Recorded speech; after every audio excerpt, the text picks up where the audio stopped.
Hello everyone, I know you are going to use this video for falling asleep, so before that, like this video, subscribe to the channel, and let me know where you are from. Also, what time is it? If you walk down Ashgrove Lane just after sunrise, you might notice the smell first. It isn't like anything you'd expect in a quiet, middle-class neighborhood. Not garbage, not sewage, not even the sharp sting of a dead animal somewhere in the bushes. No, it smells warm, rusty, wet. Like something that should be deep inside a body, not spilling across neatly trimmed lawns. But most people don't walk down Ashgrove Lane at dawn, and fewer still pass number 46. Because number 46 bleeds. No one lives in the house now. No one has in almost 3 years. Not since the Radleys vanished. Not moved out. Not went missing. Vanished. One morning, the neighbors saw the Radleys' 2 cars parked neatly in the driveway like always. Mail piling up on the porch. A half-finished cup of coffee sitting on the porch railing, steaming gently in the cold morning air. The door was wide open, but no one answered when the police came. No signs of struggle. No signs of forced entry.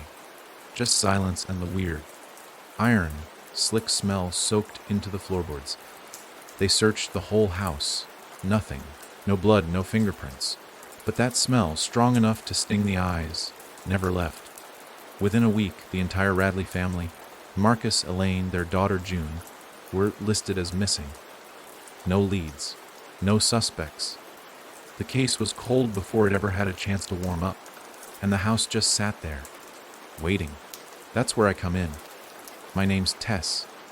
I don't belong on Ashgrove Lane. I don't belong in any neighborhood like this. But I had nowhere else to go. I was running from something, from someone. Doesn't matter who. All that mattered was that I had enough cash in hand to rent a place for a few months, and number 46 was miraculously, suspiciously cheap. The real estate agent barely looked me in the eye when she handed me the keys. No smoking. No pets. Don't stay after dark. I laughed at the last part. She didn't. I moved in the next day.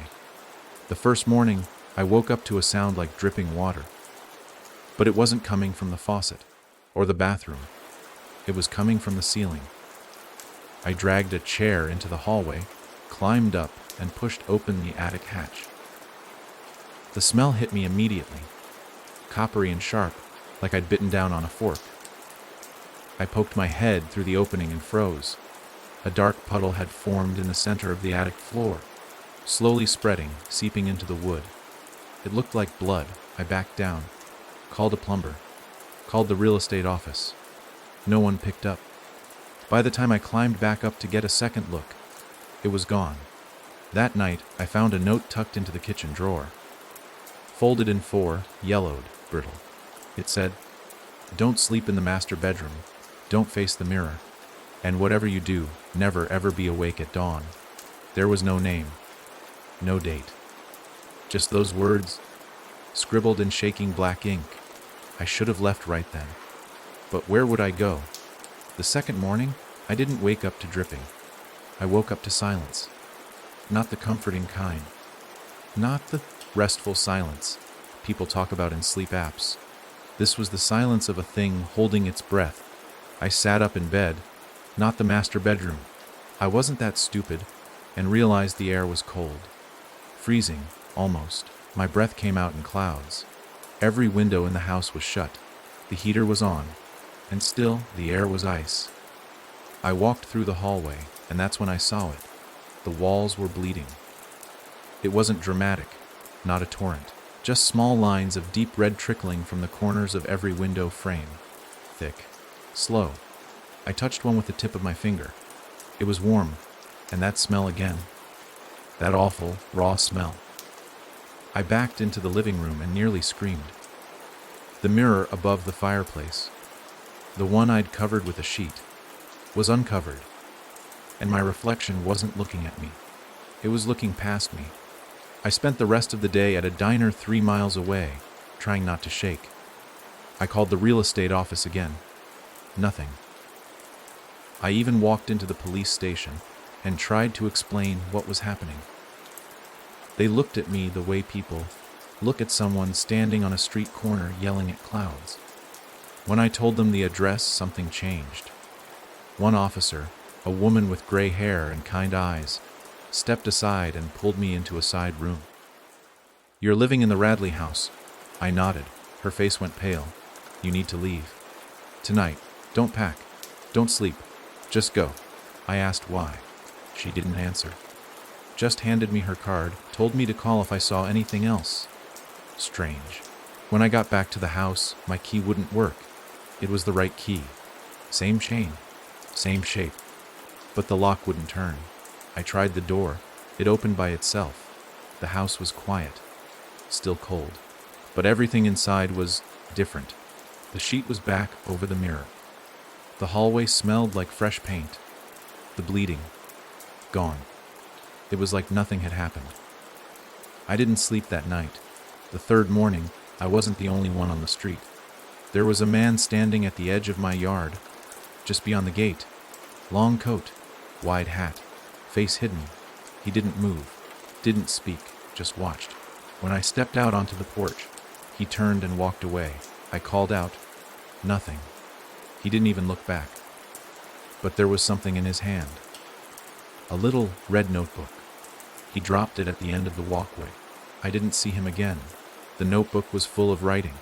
Tiny, cramped letters. Pages and pages of it. Most of it unreadable. Water damage, smudged ink, torn edges. But I found one sentence written over and over again on the last few pages. The house drinks. Every dawn, it drinks. That night, I didn't turn off the lights. I locked every door, blocked the hallway with chairs. I even put salt across the windows, some old superstition my grandmother swore by. Then I waited. At 30:20 a.m., the sound started. A low hum, like a voice you couldn't quite hear. No words. Just a pressure, a presence. Then came the knocking, not at the door, from inside the walls, slow, deliberate. Like something was moving through the wood itself, knocking as it passed behind the plaster. I curled up in the living room and tried not to breathe. At 5:39 a.m., just before the first sliver of light broke through the blinds, everything stopped. Silence again. But not peace. The kind of silence that waits for you to move first. I must have passed out, because when I opened my eyes, it was full morning. Birds chirping, sunlight through the curtains. I checked the walls. Dry. No smell. No blood. Just a note. Sitting on the kitchen table. You watched. Now it sees you too. I don't know who left it. I don't know what left it. But something in this house had changed. Later that day, I decided to look through the attic, not just glance. Look, I found something hidden beneath the loose boards. A photograph. Old. Black and white. The house was newer then, fresh paint, no fence, no overgrown weeds. And standing in front of it was a family I didn't recognize. Not the Radleys. Earlier. Much earlier. 3 children, a mother and a man in a long coat and a wide hat. The same man I'd seen at the edge of my yard, and behind them, in the upstairs window, something else. A figure. Tall. Thin. Watching, not quite a shadow. Not quite a person. And its eyes, even in the faded print, seemed to glow. I turned the photo over. One sentence, written in pencil. Every house is built on something. This one was built on a lie. That night, I didn't sleep. I sat on the porch with the lights off, watching the street, waiting. At exactly 5:47 a.m., I saw it. Not the man. Not the figure. The house. Bleeding. Thick red lines pouring down the front steps across the porch, seeping into the grass. Like it was weeping from every crack in its frame. And standing just beyond the fence was the officer who gave me her card. She looked terrified. Then, she looked right at me, and mouthed 2 words Z. It's hungry. I didn't sleep after that morning. Not even a nap. The sight of the blood-soaked lawn, the wide-eyed stare of the officer across the street, and her final words, "It's hungry," were burned into me like scars. I kept the lights on. I kept the salt by every window and door. But I couldn't keep my hands from shaking. couldn't stop the creeping thought that maybe I should have just let it take me. Because the house doesn't let go. Once you see it bleed, once it sees you, you're already part of it. That same day, I drove into town and tried to find the officer again. Her name on the card was Sergeant M. Holloway. At the station, they told me no one by that name worked there. Never had. They even showed me the roster, the photos, the ID board. She wasn't listed. Not retired. Not transferred. Just never existed. But I remembered her face. I remembered the warning in her voice, and I remembered the smell on her uniform. That same scent that soaked the attic floor the first day I moved in. I didn't go back to the house that night. I booked a room at the Redwood Inn about 6 miles out. I needed time to think, to breathe. But even miles away, I could feel it, like a wire tied around my ribs tugging, calling me back. At 5:01 a.m., I woke up choking. Not metaphorically, literally choking. My mouth was full of water, freezing cold water, flooding in as if I'd been dragged to the bottom of a lake. I gasped and sputtered, fell to the floor, and just as quickly, it stopped. The bed was dry, the carpet dry, my mouth bone dry. But I tasted iron. When I turned on the bathroom light, the mirror was fogged. One word was written in the condensation. Om. I packed up and went back. What choice did I have? If it could reach me there, it could reach me anywhere. I spent the next 2 days researching the property. Not online. Most digital records had been scrubbed or sealed. But the town library still had physical archives.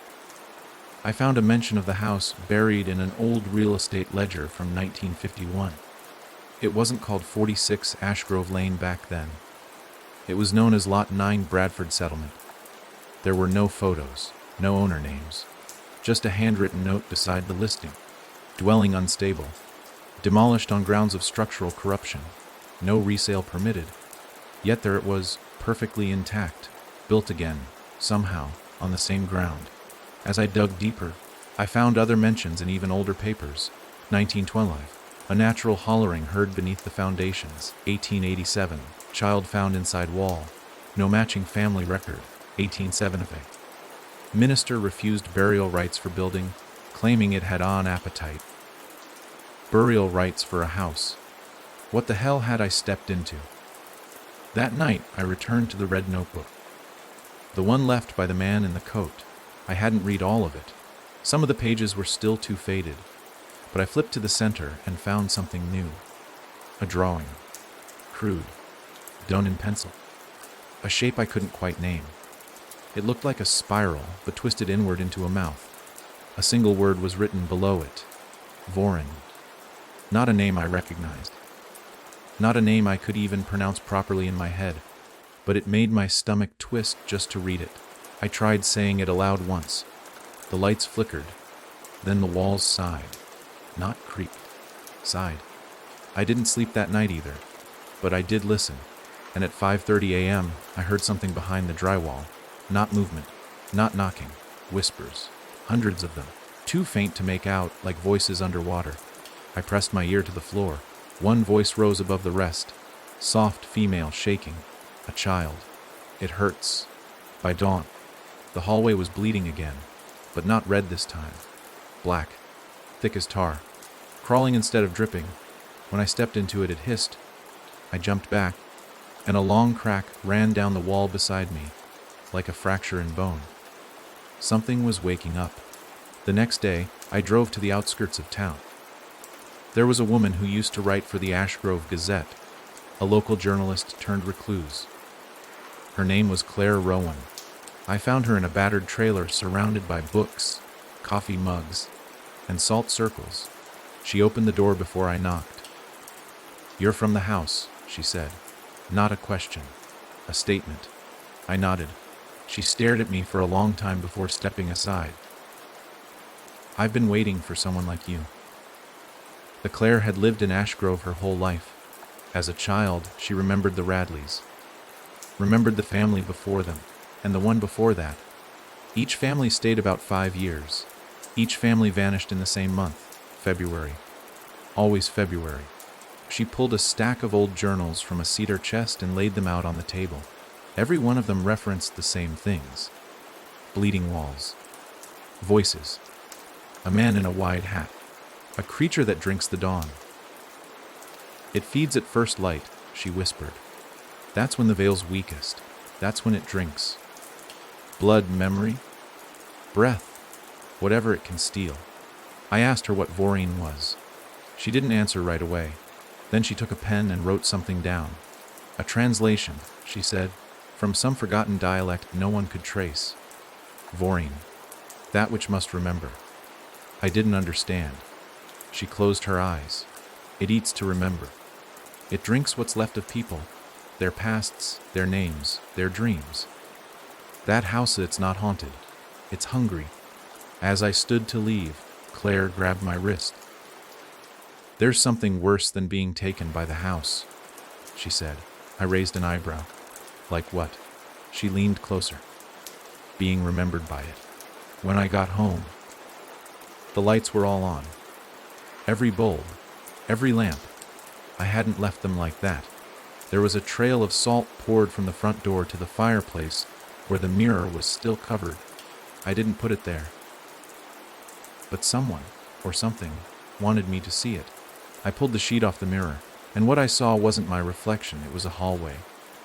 Dark, twisting downward, lit by a single swaying bulb.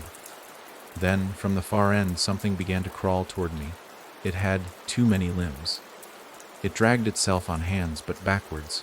Its face was all mouth, no eyes. It opened wide and spoke in a voice like grinding stone. We remember you, Tess. The bulb popped. The mirror shattered. And the smell filled the room again. It's 4:05 a.m. now. I'm sitting on the floor of the living room, red notebook in one hand, Claire's warning in the other. The air's turned cold again. I hear whispers in the walls. The house is stretching, waking up, getting ready. And I know, once the first light hits the porch, it'll bleed again. And maybe this time it'll bleed for me. I made 2 mistakes that morning. First, I stayed in the house past sunrise. Second, I called my sister. It was 6:02 a.m. when the walls exhaled again, like lungs after drowning. I had been curled on the living room floor all night, clutching the red notebook, waiting for the bleeding to start. But this morning, the house didn't weep. It watched. The windows fogged from the inside. The doorknobs twitched like something outside was trying to get in, or something inside wanted out. When the first light of morning hit the east-facing wall, every bulb in the house flickered twice, then silence, and I knew it had marked me. I called my sister, Natalie, around 6:30. I just needed to hear another voice, something real. Her sleepy voice on the other end was a lifeline, until I told her what was happening. I barely got halfway through before she interrupted. That house again, she said. Jesus, Tess, you need to get some sleep.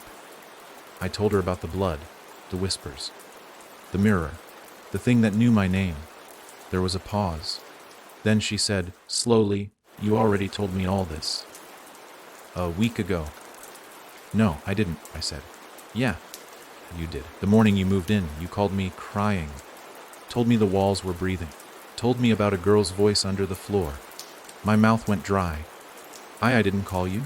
Check your call log, she said. I did. There it was. 8 days ago. 5:48 a.m. 37 minutes.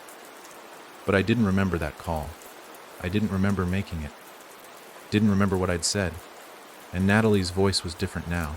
Slower. Echoing. Like it was coming from inside a pipe. Maybe you just forgot, she said. Maybe you're not as strong as you think. I dropped the phone. It didn't hit the ground. It vanished mid-air.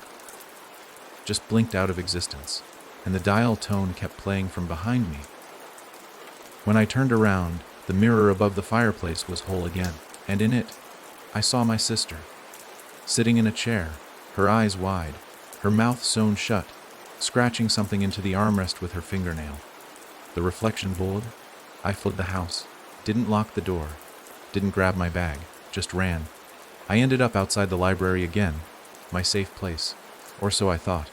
Inside, the air was wrong, too still. Like it hadn't been touched in years. I walked past the front desk, down the history aisle, and found a new book resting open on the table. A title I didn't recognize, The Eaters of Name, hand-bound, no author, no barcode. Inside, the pages were yellowed and soft, some torn, some scratched out. It wasn't written in one hand. There were at least 6 different kinds of ink, and several entries were clearly written in blood. One phrase kept showing up, over and over. Only those who remember can feed it. Only those forgotten are safe. There were diagrams too.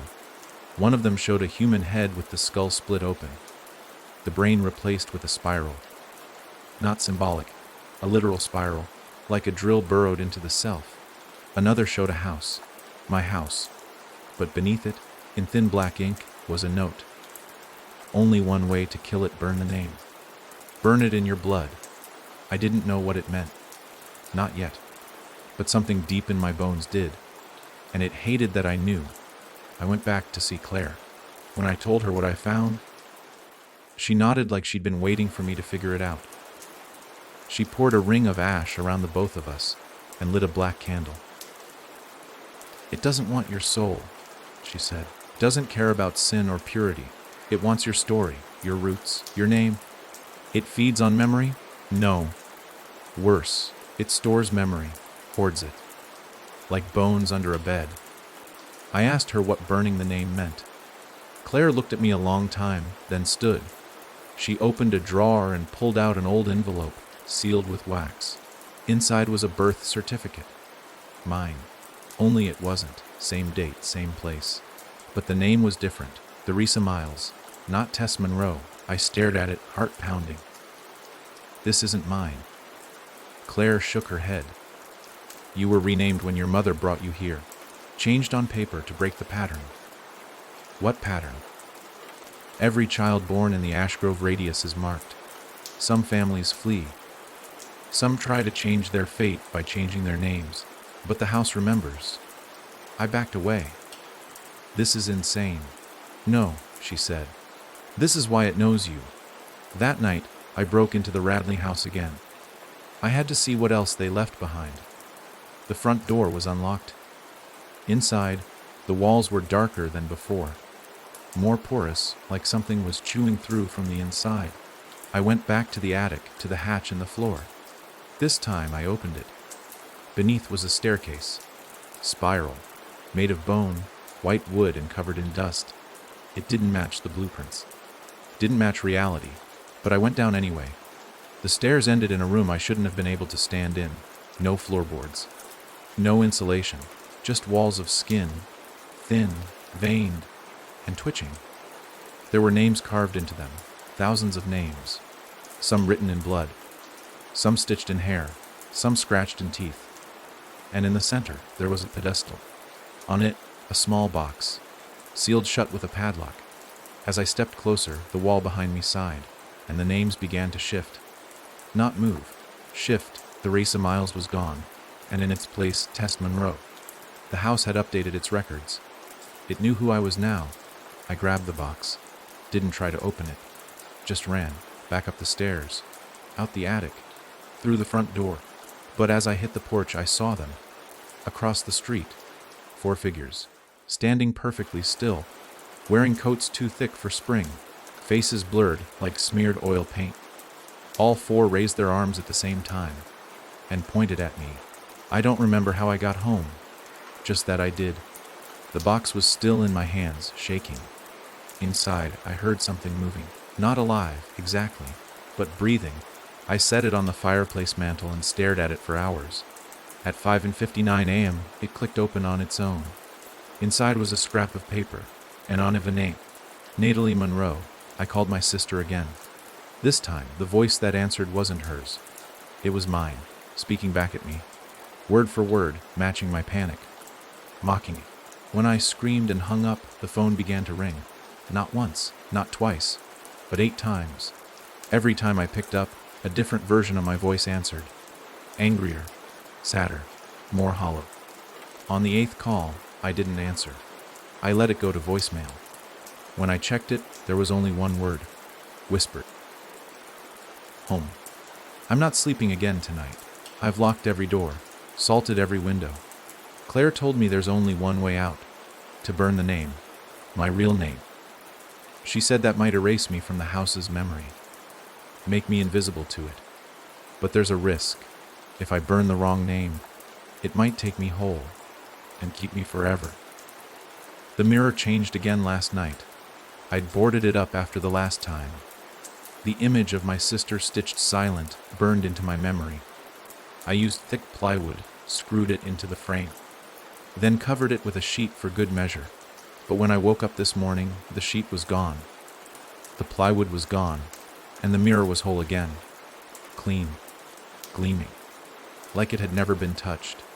But it didn't show the living room behind me. It showed a hallway. Long, dimly lit, covered in peeling floral wallpaper, wet with something slick and red. It wasn't a reflection. It was a window, a doorway, and it was open. I stared into it for a long time. The hallway didn't move, but it breathed. The walls expanded and contracted like lungs. Every few seconds, I'd hear a click, like a lock being turned somewhere far away. And then I saw her, at the very end of the hallway, a figure, standing motionless in the dark. I thought it might be Natalie, my sister. But something was wrong with her neck. It bent too far to the left, like it had been dislocated and then forgotten. She raised one hand and pointed at me, and then the lights in the hallway flickered and she was closer. I backed away. The reflection kept growing. Soon, the hallway stretched past the frame, its depth eating the room around it, like the mirror was trying to replace my living room entirely. And the closer she came, the more the walls whispered. Walk backwards. Walk backwards. Don't turn. Don't ever turn. I lit every candle Claire gave me, placed them in the corners of the room, murmured the names she'd scrawled on the parchment. Eliot, Bran, Nora, Faye, Lorne. She said these were the first to vanish in this house, that their names might anchor mine. But the flames bent toward the mirror, like the hallway was sucking them in. I left the house again. I didn't trust it. I went to the town archives, hoping for some record of previous owners, anything to show I wasn't the only one unraveling inside that place. The clerk at the desk was different this time. Pale, eyes milky. When I told him my address, he froze, then said, "That property doesn't exist." He showed me the register. No listing for my house, no owner, no prior construction permits, no sales, nothing. It skipped from 1185 Ash Grove Straight to 1189. My house, 1187, wasn't there. "Are you sure you're remembering it right?" he asked. But when I checked my phone, my lease, my emails, everything I had written down, it all said 1185, not 1187. That's not a typo. The number had changed. I called Claire, told her everything. She didn't answer right away. Then, quietly, she said, "It's starting." "What is?" "The shifting. You're being untethered." I asked what that meant. Claire sighed like someone who's already buried too many names. When the house begins to forget where it is, it pulls its anchor. You, with it. Your name is a nail. Your address is a root. If you lose either, it floats. Floats. In time. In memory, you'll stop being now and start being there. I hung up, walked home. Except when I turned onto Ash Grove Street, it wasn't there. The road looped in a spiral. Houses stretched at wrong angles. One house had a roof that dipped into the earth. Another had windows that blinked shut when I passed. Mine was waiting at the end of the spiral. Not 1185, not 1187. Just a mailbox with no number at all. But the flag was up, and inside it was a finger. Still warm, wrapped in a scrap of notebook paper. My handwriting. Don't trust her. I went inside. The mirror hallway was gone. But in its place was a door, just standing there, not connected to any wall. White, plain, a single brass knob, and a note tacked to it in red string: "Choose forward," or "Choose lost." No other way. I touched the knob. The house screamed. Not metaphorically, it screamed. The walls split. The lights blew. Blood sprayed from the baseboards like a burst pipe. I stepped back, and the door opened on its own. Inside the hallway, same peeling wallpaper, same red gleam. I stepped through. The door shut behind me and vanished. The hallway bent left, then right, then back on itself. I walked for what felt like hours. The air was warm, but my breath fogged in front of me. I passed doors, dozens, all unmarked, and then I saw one that made my stomach twist. It was my childhood bedroom, exactly as I remembered it at age 11. The posters, the cracked lamp, even the stain in the carpet from where I dropped grape soda and tried to hide it. I opened the door. My mother was inside, only not as I remembered her.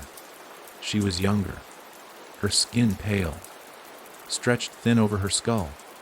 She was sitting at my old desk, writing in the red notebook. But when she turned to look at me, her eyes were missing, just hollow sockets, weeping blood, and her voice came from beneath her chair. "You should have never come back, Tess." I ran, closed the door behind me. The hallway changed again. Now the wallpaper showed faces, distorted, screaming, pressed beneath the floral print like they were trapped just under the surface, and they were all me. Different ages, different clothes, all staring at me with mouths open in silent horror. I reached the next turn and found a mirror at the end of the corridor, cracked down the center. It showed me holding the box from the Radley house. Only I wasn't alone in the reflection. Behind me stood the woman with the broken neck, smiling, her hand on my shoulder. I turned around, nothing there. But the hallway was gone. I was in my kitchen again. The stove was on, every burner lit, and the phone was ringing, old-fashioned, rotary, cream colored. It rang 7 times, then picked up on its own, and a voice whispered, "You're almost full, little Root. Just one more name, just one more cut." I haven't left since. Claire hasn't answered her phone. The house doesn't breathe anymore. It just waits. The mirror is black now, like it's been painted over from the inside. And in the silence, I keep hearing footsteps upstairs, dragging, rhythmic, like someone pacing a room in circles, wearing a groove into the wood. I don't have a sister anymore. Not really. I called her Cell. A stranger answered. Told me she didn't know anyone named Natalie Monroe. When I begged, she said, "Sorry, miss. I think you have the wrong number. And there's no one here by that name. Never has been. Tomorrow, I'm going back into the hallway. I have to find the room with the names. I think mine is already grayed out. Fading. If I can scratch it off completely, maybe I disappear. Maybe that's the only escape. But I'm scared. Because last night, the house whispered something new. Not in the walls. In my own voice. "You were never real, Tess. We made you. And we can unmake you." Last night I woke up with dirt in my mouth. Not mud. Not dust. Dirt, like I'd been buried. I stumbled out of bed, choking, spitting clumps of black earth into my palms. The hallway light was flickering. The walls were closer than they were yesterday. They do that now, shrink when I'm not looking. I ran to the bathroom and turned on the tap, but water didn't come out. What poured from the faucet was ash. Still warm. Still pulsing, like it remembered being a body. There's no mirror anymore. Not on the wall, not in the house, not even in my phone. Every reflective surface just shows that hallway again, stretching on, deeper and redder than before. Sometimes I see my reflection walking ahead of me, not matching my movements, not wearing the same expression. Once, it looked right at me and whispered something with my voices. "You let her out. Now it's your turn." The basement door opened on its own this morning. I never go down there. The stairs are warped. The light never reaches the bottom. There's a smell, like mildew and copper and birth. But today, the door was wide open, and something was scratching. Not frantic, not desperate, just patient. I lit one of Claire's candles and stepped down. The walls were covered in writing, thin, etched words spiraling across the concrete in ink that looked like dried blood. The wrote Biakamas Tadia Hyosi. Aunamos Arnarals, honor o moar nials, neno more nials, neno moar. The phrase repeated until the line broke open into claw marks. Something had been crawling through the basement wall, and it left the crawl space cover half off. I knelt down, held the candle low. Inside the crawl space, bones, tiny bones, wrapped in newspaper, tied with red thread, and next to them a woman, or what was left of her. She was curled into a fetal position, dressed in a hospital gown. Her skin paper, thin and veined, stretched across bones that didn't bend quite right. Her mouth was soon shut. Her eyes were open, and she was alive. She looked at me. Tears welled instantly. She reached out, fingers shaking, and pressed something into my hand, a child's drawing. Crayon on yellow paper, faded and damp. It showed a house with a smiling sun above it, and next to the house a stick-figure girl, labeled OMY. Below it, written in a shaky child's scrawl, SHPTRINTHEYL. She tried to speak. The stitches in her lips split as she moved. Blood dripped into the dirt. She wrote in the dust with one finger, FY. I'm Faye. One of the names Claire gave me, one of the first to vanish. Faye tried to crawl forward, but something held her back. Chains. Embedded in her spine. Rusted links wrapped around her ribs and nailed into the concrete. She began sobbing, pointing at her own chest, then at mine. She mouthed a word again and again. Root. Root. I ran. I'm a coward. I should have tried to help her, but I left her there. I locked the door behind me and shoved the fridge in front of it. But even now, as I write this, I can hear her screaming through the floorboards, not for help, but for me. Claire finally called back. I didn't even say hello. I just told her about Faye, about the child's drawing, about the crawl space. She was quiet a long time. Then, you found the seed. What? There's always one left behind. One root buried too deep to pull out. Faye's the last one. The house needs her to stay tethered. Without her, it might die. I asked if I could free her. Claire said yes. But I wouldn't like the cost. There are rules, she said. 1, don't turn around when the house is quiet. 2, don't call your own name out loud. 3, don't try to remember what you were before you entered. I asked what happens if I break them. She whispered, you already did. My reflection is still walking without me. This morning I saw it in the oven door. It was staring behind me. I tried not to turn. I felt hot breath on my neck, something brushing my hair aside, a slow tongue tracing the back of my ear. But I didn't turn, not this time. I said Faye's name out loud, and the oven door shattered. The house doesn't like that I know her. It made the ceilings lower today. The windows taller and too high to reach. And every time I open a drawer, something inside it gasps. I'm going back into the crawl space tonight. I brought bolt cutters, a lantern, the last of Claire's candles. I don't know if I can break those chains. But I have to try, because the hallway in the mirror is shorter now. Almost finished stretching. And when it reaches its end, I think she will step through. The woman with the broken neck. The one who points at me with every flicker of light. Before I go, I want to write this down. My name is Tess Monroe. I was born in May. I had a sister. I lived at 1185 Ash Grove. That's who I was. That's what I'm holding on to. Because the house is trying to change all of it, trying to unmake me like it did the others. But I saw Faye, and she remembers, which means I still exist. I just heard something upstairs. Not pacing this time. Running, like dozens of feet, back and forth, and laughter. Childish, high-pitched, but warped, layered. I'll go to Faye first. Then I'll burn this place, even if I burn with it. The crawl space smells like copper and candle wax. The dirt shifts beneath me like it's breathing. Faye's chains are tighter tonight. I can see where they burrow into her skin, just under the collarbone, between the ribs, along her spine like a second skeleton made of rust and malice. Her eyes are open. She smiles when she sees me. A small, trembling smile that splits the scabbed stitches across her lips. She's still bleeding from her mouth, and still trying to speak. I kneel beside her and show her the bolt cutters. Her eyes go wide. She shakes her head, then grabs my wrist and pulls me down until her forehead touches mine. Her voice is a dry wheeze in my ear. Cutting the chains won't free me. It'll free her. I don't understand. I whisper, "You want out, don't you?" She just looks past me, into the shadows, where something is moving. I turn with the lantern and nothing. No movement. No sound. Just dirt and broken wood and one long nail sticking out of a rotted beam. Except it's not a nail. It's a finger. I scramble back.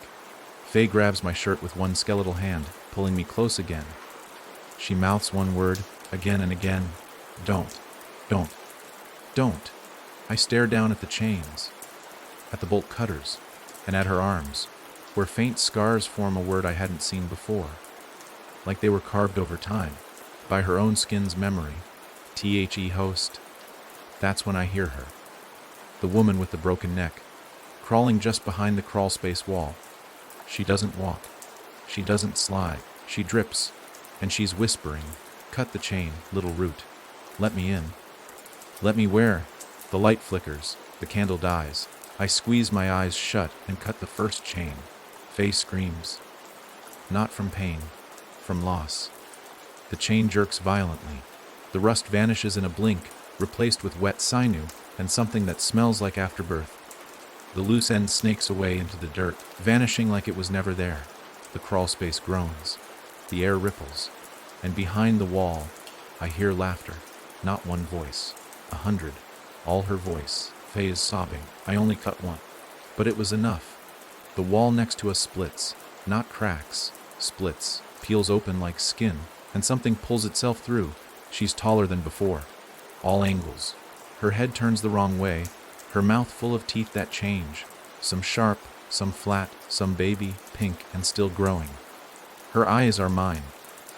Not metaphorically. They are mine.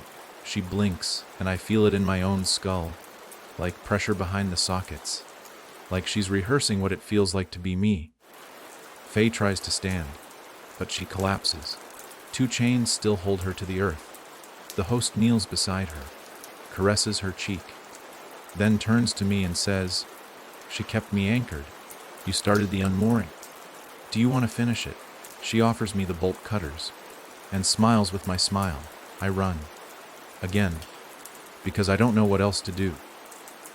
I crawl back out of the space and slam the cover shut, nailing it closed with shaking hands and pieces of wood from the broken banister. I light the rest of the candles in the house, every single one. And for a few hours she doesn't move, but she's still down there, waiting, practicing my laugh. It's morning now, or what passes for morning in this place. The sun is up, but it only touches certain spots, avoids others. The living room is cold and smells like teeth. The fridge won't open. It's humming a lullaby in a language I don't understand. And the mirrors, they're all back. But they don't show the hallway anymore. They show memories, except they're not mine. In the hallway mirror, I see a woman I don't recognize, pouring salt around the doors, whispering into jars, crying as she nails something wrapped in cloth into the wall. In the bathroom mirror, a girl, maybe 8 years old, drawing with blood on the floor, giggling to herself. And in the bedroom mirror, Claire, standing in this house, looking directly at me, mouth moving like she's screaming, but I can't hear the words, only the crack of her neck snapping. Over and over. There's a letter on the kitchen table. I didn't put it there. It's old, edges curled, yellowed from time. But the ink is fresh. It reads T.S. You were the last to come, but not the last to leave. If the host wears you, the cycle begins again. If you anchor yourself, she starves. But you must choose. Become the root, or cut her loose. Either way, the house remembers. There's no signature. But at the bottom, written in faint pencil, burn what's behind the walls. not what's in them. I think I know what it means. I can't free Faye, not without finishing what I started. But I can stop the host from anchoring again. I can burn the nest. The nursery. Claire once told me every haunted house has a heart, and it's always the room they never built. The one that appears after. The one that wasn't in the blueprint. I've found it. Behind the linen closet. There's a door that wasn't there yesterday. It's pink, with little handprints on it. And behind that door, I hear singing, high-pitched. Off-key. A child's voice, but wrong. Like it learned how to sing from listening to screams. I'm bringing matches, gasoline, and the last nail from the crawl space. Claire said names are nails, so I'm holding onto mine like a weapon. If I die in that room, let this be proof. My name is Tess Monroe. This house does not own me, and neither does the thing trying to wear my face. I'm standing in front of a door that shouldn't exist. It's small, child-sized, painted pink, but the color's gone gray with rot. The wood's soft, swollen like it's been breathing, exhaling mildew and dust with every heartbeat of the house. There's a mobile above it, handmade. Twigs tied together with twine and hair. Little teeth dangle from the ends. They're all baby teeth, still bloody, still warm. I press my hand to the doorknob. It sighs. The metal's cold, but I swear I feel a pulse. Like I'm holding someone's wrist. I take a breath, think of Claire, and open the door. The room beyond is too big, impossible big. The walls stretch upward like a cathedral built by children with no concept of physics. Slanted, pulsing, breathing like lungs stitched together from blankets and meat. Everything is made of toys, but none of them are mine. A carousel horse with too many legs. A jack in the box that twitches. Stuffed animals sewn together wrong. Eyes where paws should be. Mouths on their backs. One bear that's still humming. The tune is the same as the crawlspace lullaby. I step inside. The door closes behind me. There's no light source, but I can see everything. Like the walls themselves are remembering. Projecting memory onto air. In the far corner sits a crib made of rib bones and piano wire. A bundle of cloth lies inside. It's moving, gently, rhythmically, like it's breathing. I hear a child laughing, then crying, then both at once. I move closer to the crib, careful not to step on the singing floorboards. They whisper things when I touch them. She's hungry. Tess, you brought her back. You cut the chain. You cut the chain. The cloth bundle shifts and speaks. In my voice, I knew you'd come. I made this for you. We were lonely. The blankets fall away, and I see her. It, me, a version of me, age 6, with stitched lips, hair matted with blood. A smile carved into the skin with something dull and shaking. She opens her arms, and behind her, rising from the crib like smoke made of meat and teeth. The host. She's wearing Claire's face now. But wrong. The eyes are too large. The mouth hangs too low, and her hands have fingers like roots, long, branching, twitching with need. She speaks, and the nursery shakes. Come home, little root. Let go of the skin that starves you. Let me wear you properly. She lifts a hand. The child me lifts with it, like a puppet, and lunges. I fall back, slam into a wall made of baby monitors and photo frames filled with blank faces. I light the match. Douse the cloth in gasoline. But the flame won't catch. It bends away from her. She laughs. Not the host. Me. The child version of me. She crawls toward me and whispers. You're the cage. I'm the key. The host is just the door. That's when I understand. It wasn't Faye who anchored her. It was me. It's always been me. Not my body. Not even my mind. My memory. The trauma I buried. The parts I split off. The girl I stopped being to survive the house the first time. She never left. She stayed behind and fed her. The nursery starts to collapse. Not burn, but fold. Like pages in a book being turned backward. The host loses form, splits into versions. Claire, my mother, Faye, even Nora. For a second I see her. Dead-eyed and whispering my name from behind a wall of wet sheetrock. They all say it in unison, You're almost hollow. Let us fill you. But I've heard those words before. From a man once. From my own reflection. From the mirror I smashed at 16 because it said my name wrong. And now I finally say no. Not aloud, but deep. From the place I forgot I had. The place where I buried the girl in the crib. I pick her up. She bites me. I don't drop her. I hold her close and say her name. Tess. She stops, struggling. Her stitched mouth trembles. Then rips open. And she screams. Not in pain. In release, the room explodes with sound. Like a siren, like a birth. Like 1,000 babies wailing themselves out of existence. And then silence. The nursery is gone. The door behind me hangs open, smoking. The host is gone. The crib is gone. And in my arms, nothing. Just ash. I walk out of the room, back into the house. The walls are smaller now. The mirrors show only me, and in the kitchen, the letter is gone, replaced with a new one. Fresh ink. Familiar handwriting. Claire's. You broke the cycle.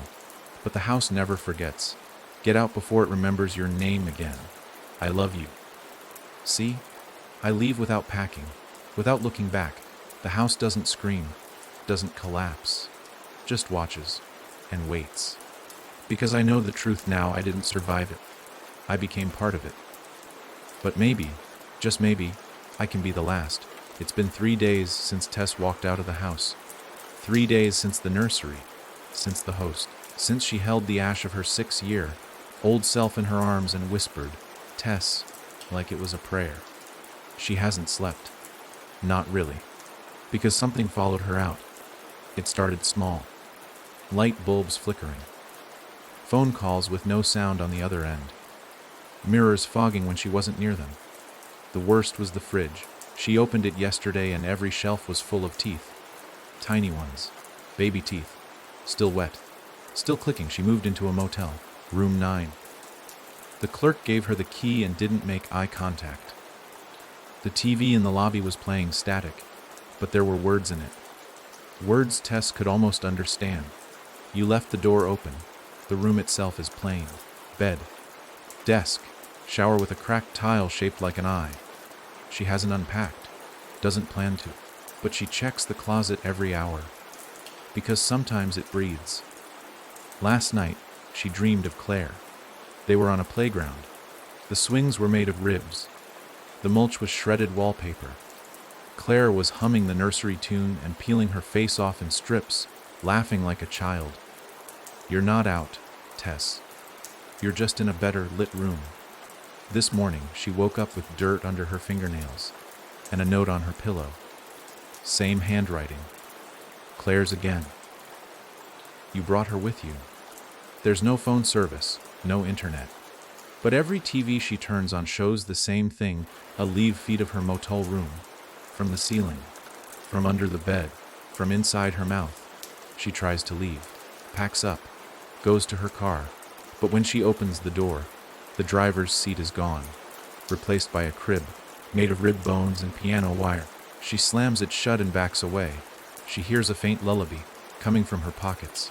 She reaches in, teeth, baby teeth, still warm, still clicking. She walks down the road. No signal, no other cars, just mile after mile of nothing, until she sees it. In the distance, that familiar tilted roof, that broken shutter, the house, again. But here's the thing, it's not the house, it's a house. A different one, same design, same rot, new paint, new address. Tess walks up the porch steps. The welcome mat says, Why vu var bli in a harbefror? She doesn't knock. She goes inside. The floorboards moan. The air smells like burnt hair and mold and something else.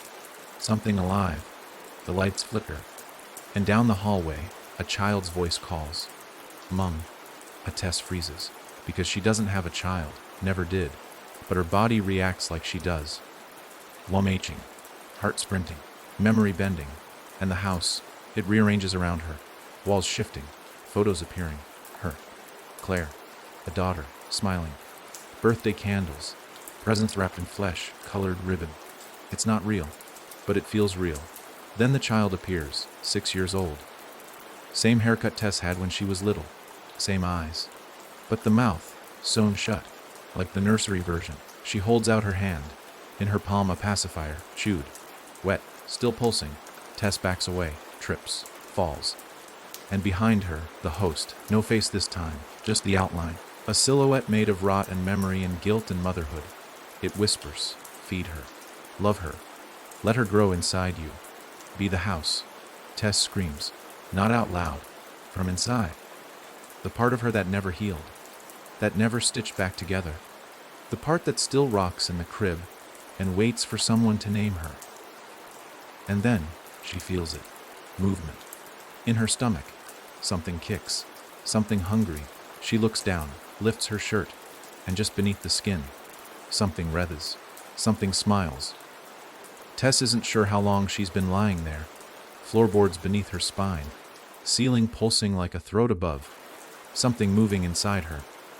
Not kicking, crawling, like it's looking for a way out, or a way deeper. The host is gone. The little girl too. But the house is watching. She can feel it in her teeth, in her bones, in the twitch of her left eye. Every wall a pupil, every shadow a memory. She tries to stand, can't. Her legs are too soft. She looks down. They're not legs anymore. They're floorboards, knotted, splintered, warped. Her skin is turning to wood. Tess screams. Only dust comes out. The hallway in front of her stretches, twists, rooms rearranging like vertebrae, new doors forming where none were. One of them, crimson, pulsing, wet, opens with a squelch. Inside, a crib. Inside the crib, a shape. It's not a baby. Not exactly. It's a bundle of wires, teeth, hair, a flickering eye in the center. It blinks once. Tess hears her own voice, coming from the bundles. I never wanted this. The thing in the crib starts to hum. It's the nursery song, but in reverse. The walls respond, peeling open like skin under a scalpel. She sees Claire, tied to the wall, eyes sewn shut, mouth gaping, stomach opened like a cabinet.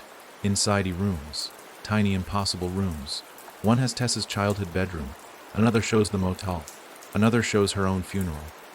Empty casket, dirt wreathing like maggots, no one crying.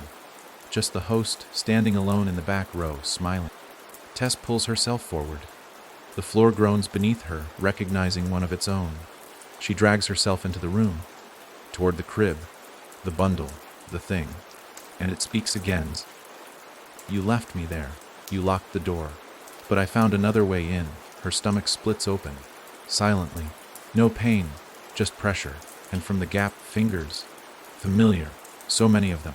They climb out, skitter over her ribs, reach toward the crib, cradle the thing inside. The thing coos and grows. Now it's the size of a toddler, then a child. Then, Tess. It grows into her. Exactly. Perfectly. Only this version is smiling. Wide. Too wide. Mirror. Tess stands. Looks down at real. Tess says, you broke. I rebuilt. Let me carry it now. Then, she opens her mouth, unhinges her jaw, and inside the house, fully formed, complete. Tess is sucked into it, dragged across every hallway, every scream, every birth, every nail, until she's inside again, back where she started. Day one. Claire on the porch. That hopeful, stupid first knock. Only now, Tess watches from inside the walls. Inside the wood grain, the mold, she is part of it. Another version of her opens the door. The loop begins again. But this time, it's not Claire on the porch. It's you. You're holding the key. You're stepping inside. And the walls are hungry. Claire, she's alive. But not whole. She wakes in a room that smells like wet copper and candle smoke. There are no windows. Just a single door, and it's made of skin, pale, vined, warm to the touch, the doorknob, a human tooth. Claire backs away, heartbeat loud in her throat. Something shifts under her bare feet. The floor ripples. She looks down. It's not wood, not carpet, it's muscle, and it's breathing.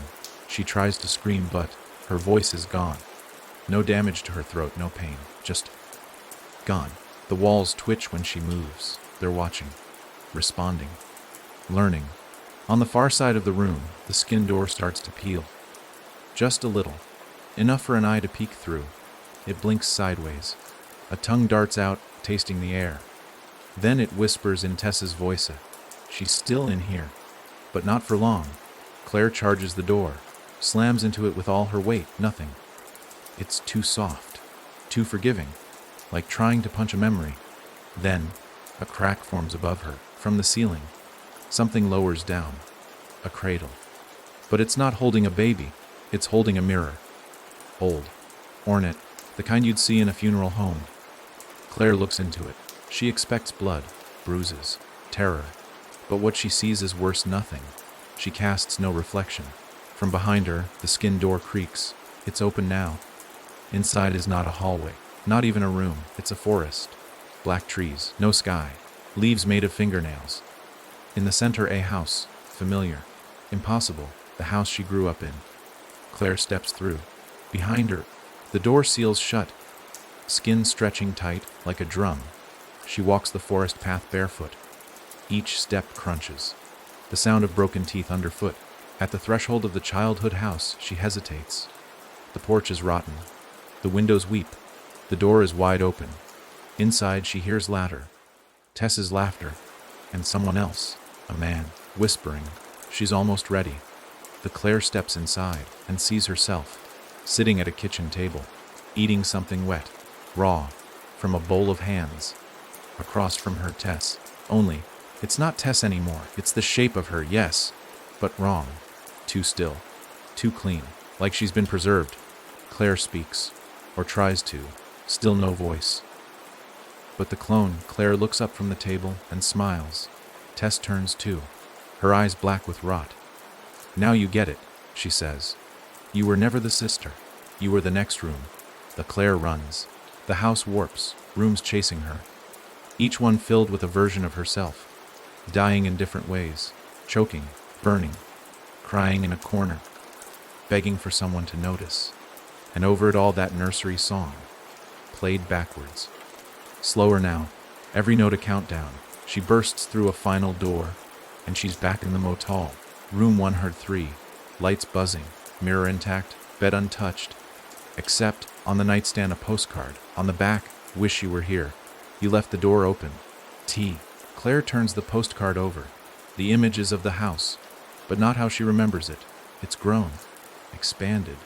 A full block wide now. With hundreds of windows. And in each one, a face. All hers. All screaming. The phone rings. She answers. Tess's voice, distorted. You're not out. You're in deeper. We're building you now. Then click.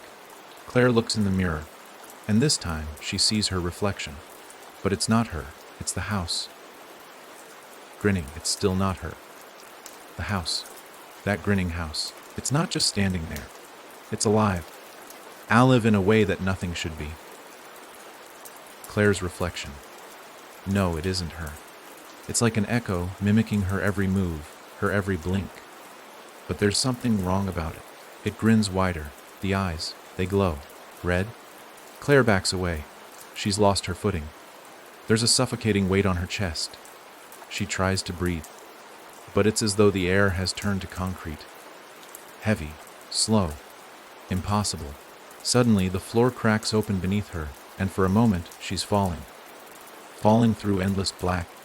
Then, a door. She hits the ground with a thud. The pain is sharp, but it's nothing compared to the sight of the door. It's old. Rotting wood, peeling edges, and a handle carved from bone. Her hand trembles as she reaches for it. But the moment she touches it, her mind flashes, and she's back. Back to a time when she wasn't even alive. Back to before. Claire stands in a field, a child again. A time that's nothing but dreams.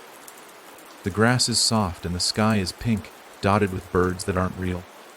This place, it feels wrong. She can hear something breathing, not around her, but inside her. Her skin tingles.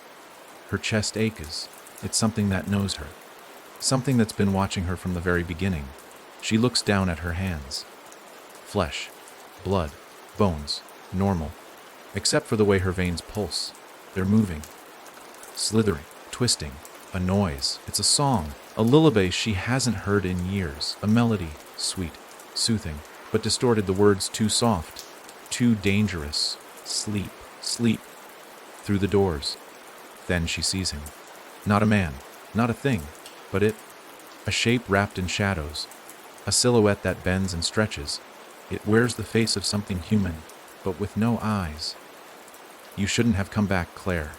The house needs you. The voice lingers in the air like smoke. Heavy. Hanging. Claire steps back. Her heart is hammering. She reaches for the door, but it's too far away. It's always been too far. A door that's always just one step too far. Her mind whispers, "You're not alone. They are always waiting. They are always waiting." The shadows begin to move. Like a ripple, like the edges of a dream turning into something real. They crawl, flowing toward her in waves, in dark, glowing hands. She tries to run. But there's no air, no space. The walls close in. The ground shifts beneath her. Claire screams.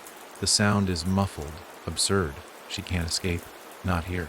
Not in this place. Then Claire wakes. She's in a chair. The room is dim but familiar. The motel. But something's changed. It's warmer now. A whispering hum fills the air. And then she notices the mirrors are gone. The door is no longer on the other side of the room. It's replaced by a window. Outside, the trees are full of whispers. No, not whispers. Voices. Claire's breath catches in her throat as she walks toward it. But then, a reflection. Not her own. But Tess, sitting at a desk, writing. The pencil moves with a jerky, unnatural precision. It's writing something in a book. Her book. The pages turn, the writing distorted. It looks like it's alive. Then the page stops. Claire reads the words. She can't leave. She's already here.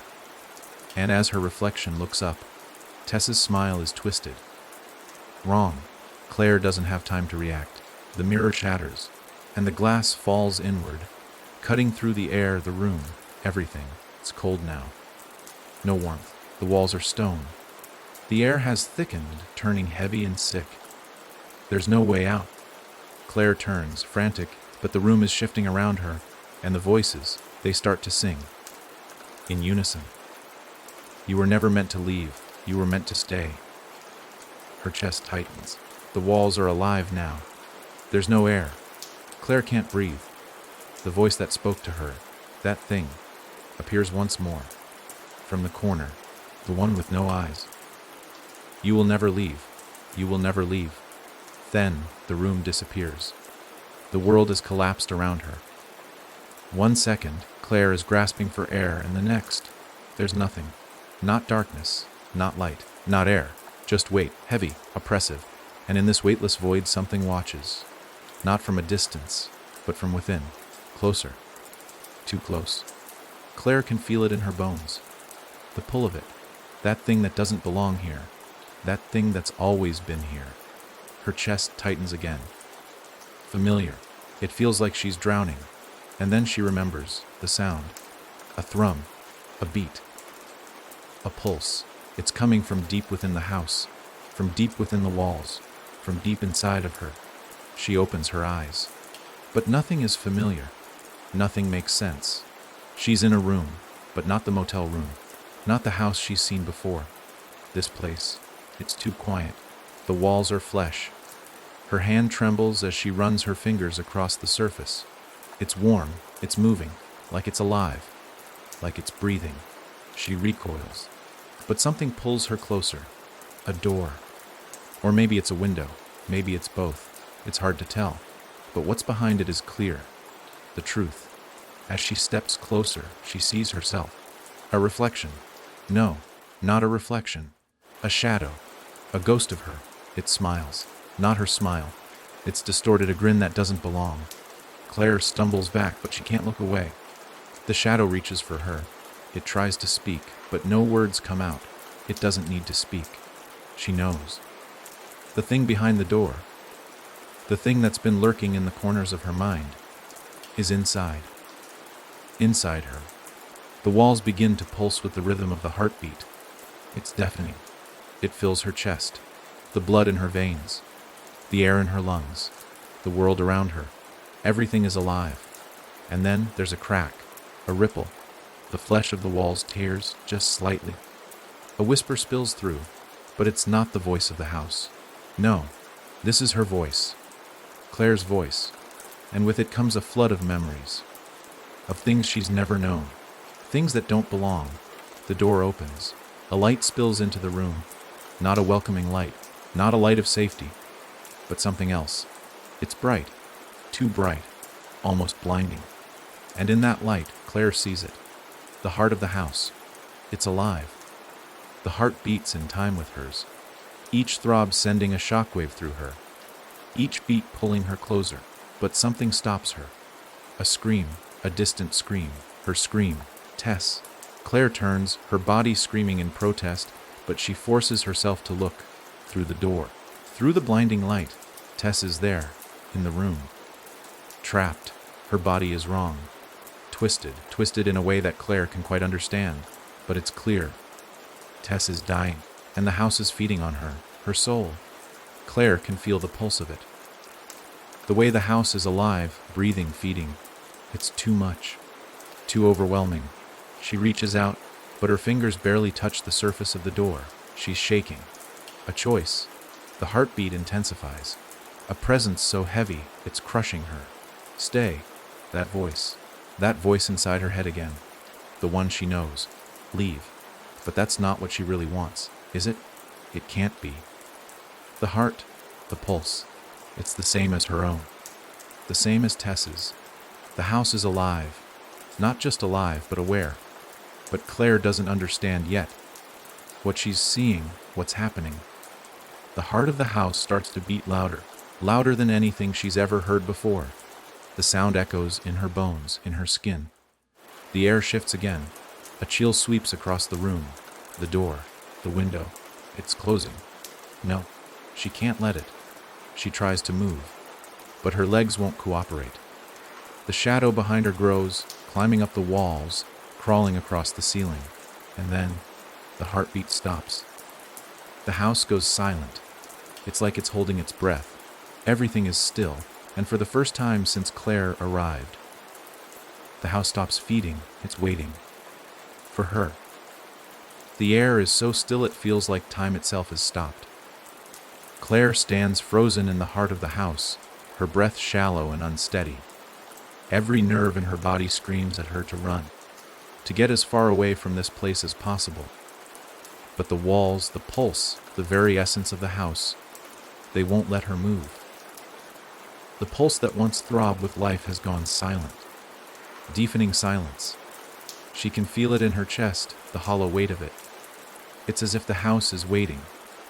Waiting for her to make the next move. Waiting for something.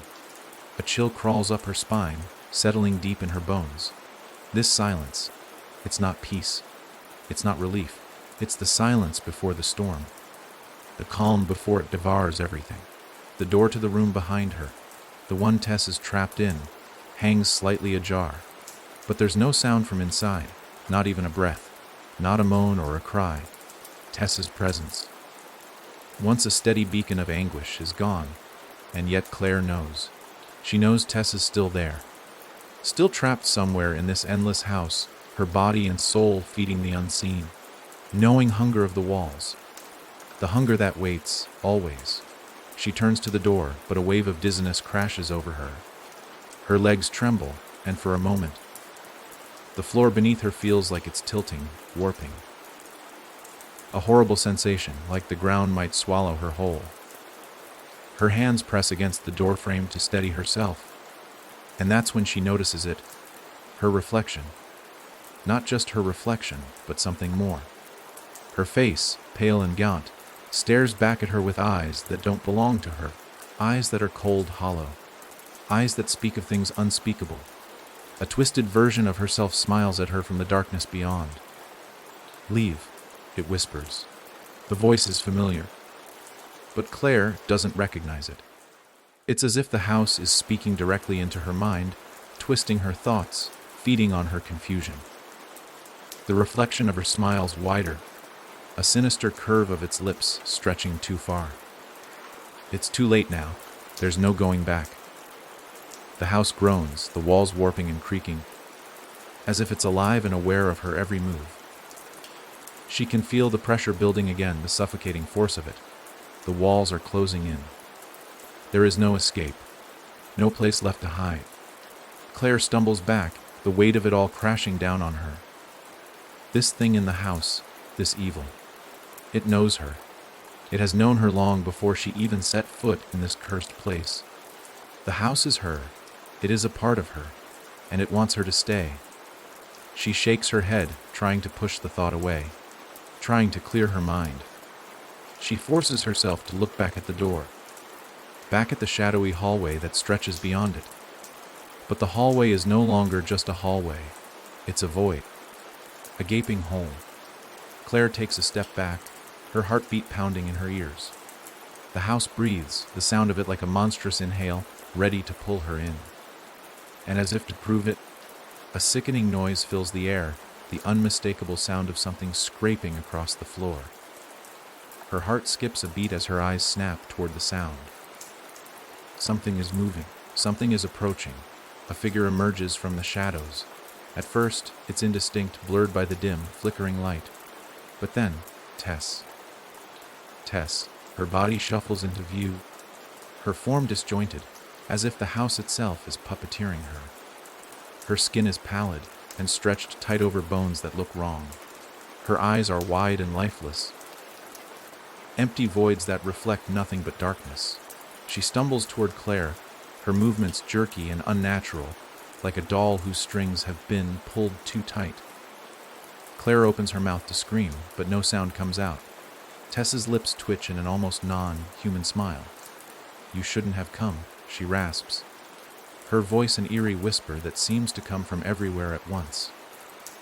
The house trembles, its heartbeat quickening again, as if reacting to the words, to the presence of Tess, or maybe something worse.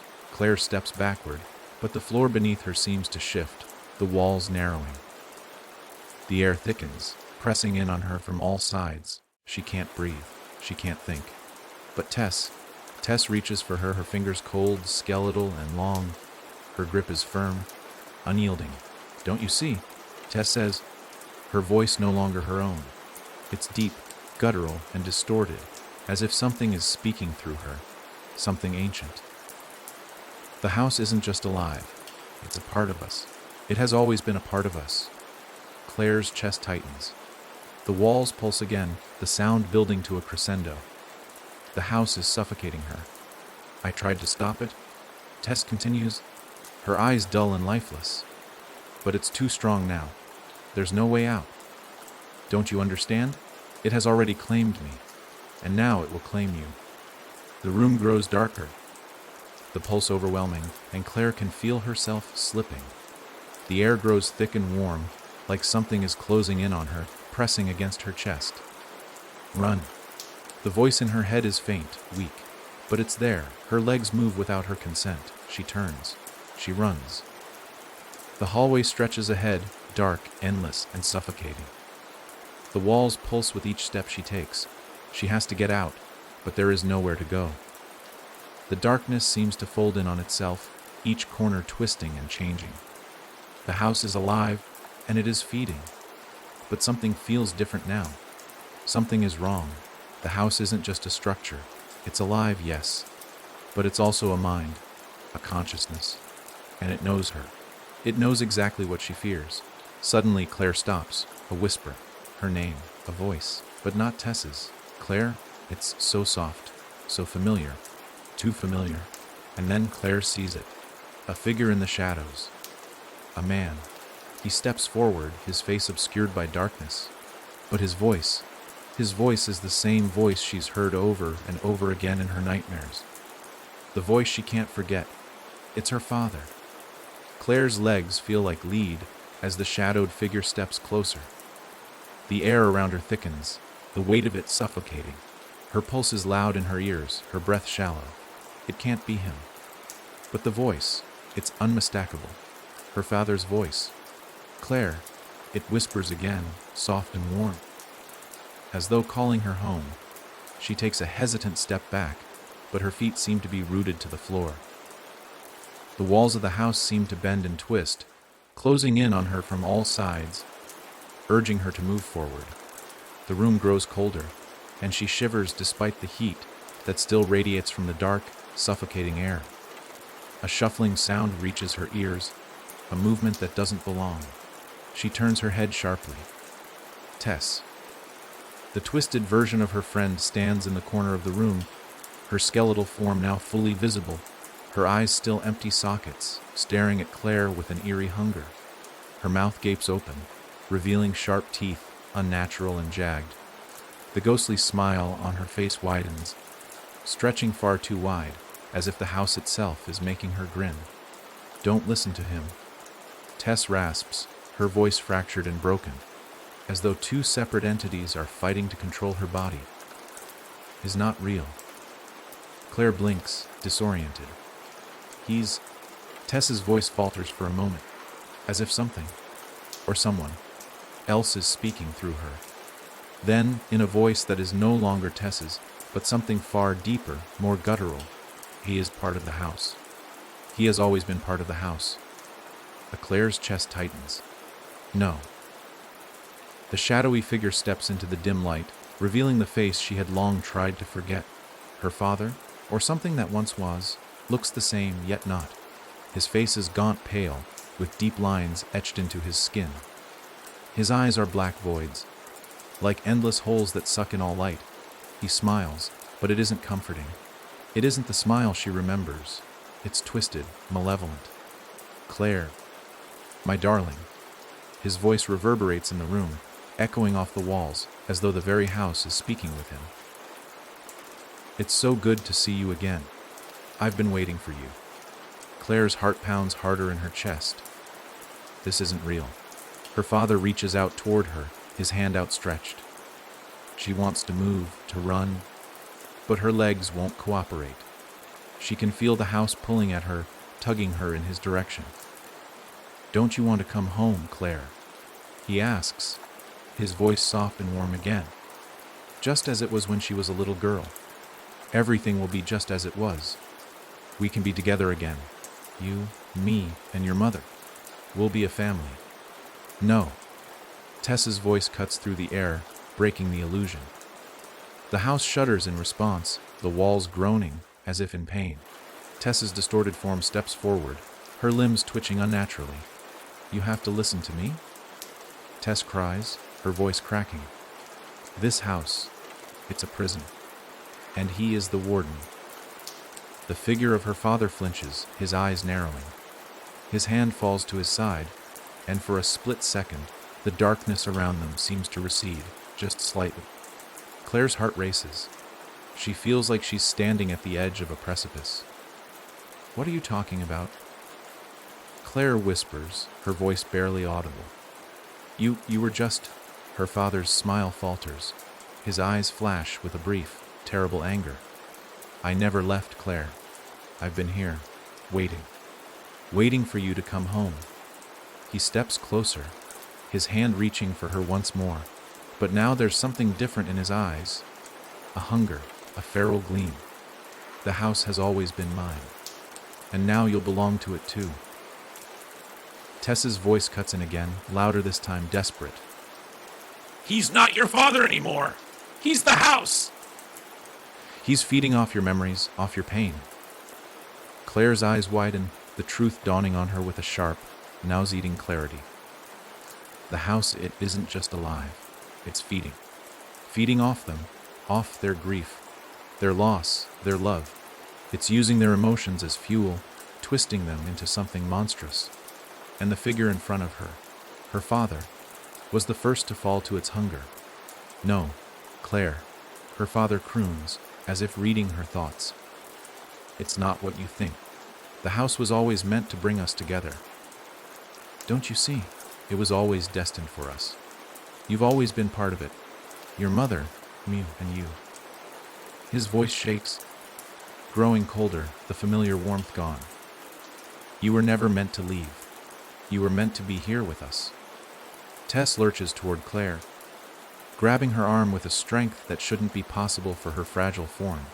Her grip is cold, like ice. He's lying. Tess whispers, her voice trembling. This house, this thing, it wants to trap you. It wants to keep you here forever. With him? No. Claire screams, her mind spinning, her thoughts a whirl of confusion. She can't breathe. She can't think. Her father's form shifts in front of her, flickering as if the house itself is distorting him. His body elongates, his features blurring, becoming something far more monstrous, more inhuman. His voice cracks and warps, no longer the familiar voice she once knew. "You were always meant to return," he hisses, his voice now a guttural growl. "The house will never let you go." And then, with a deafening screech, everything shatters. The walls, the ceiling, the floor. Everything cracks apart in an explosion of sound and light, forcing Claire to shield her eyes. The house groans, a horrible, agonized wail that echoes through every room. Tess is gone. The figure of her father is gone, and Claire is left standing alone. The house is breathing again. But this time, it's not the same. It's different. Angrier. The pulse beneath the walls beats faster, more erratically. The air is thick with something primal. Claire feels the house shift beneath her feet, its foundation trembling. Something is coming.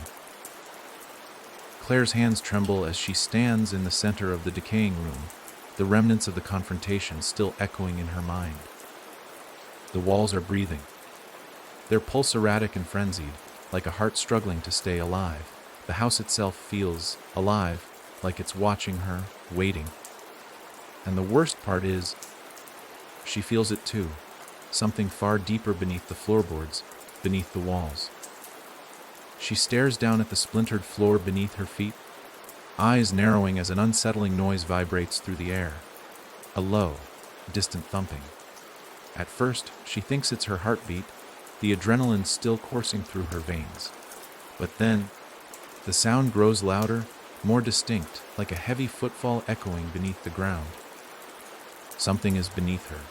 Claire takes a slow step back, her feet cautious. But she can't tear her eyes away from the shifting shadows in the corners of the room.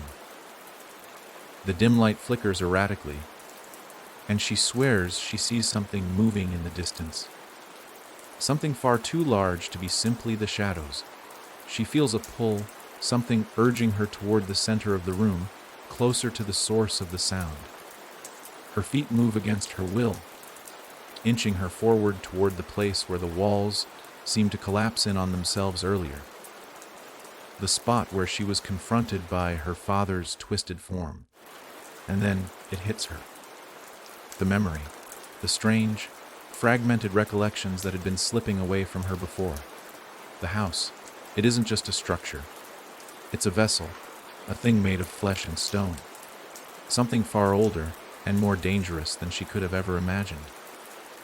She stumbles forward, her legs shaking, the ground beneath her unstable, as though the house itself is unsettled by her presence.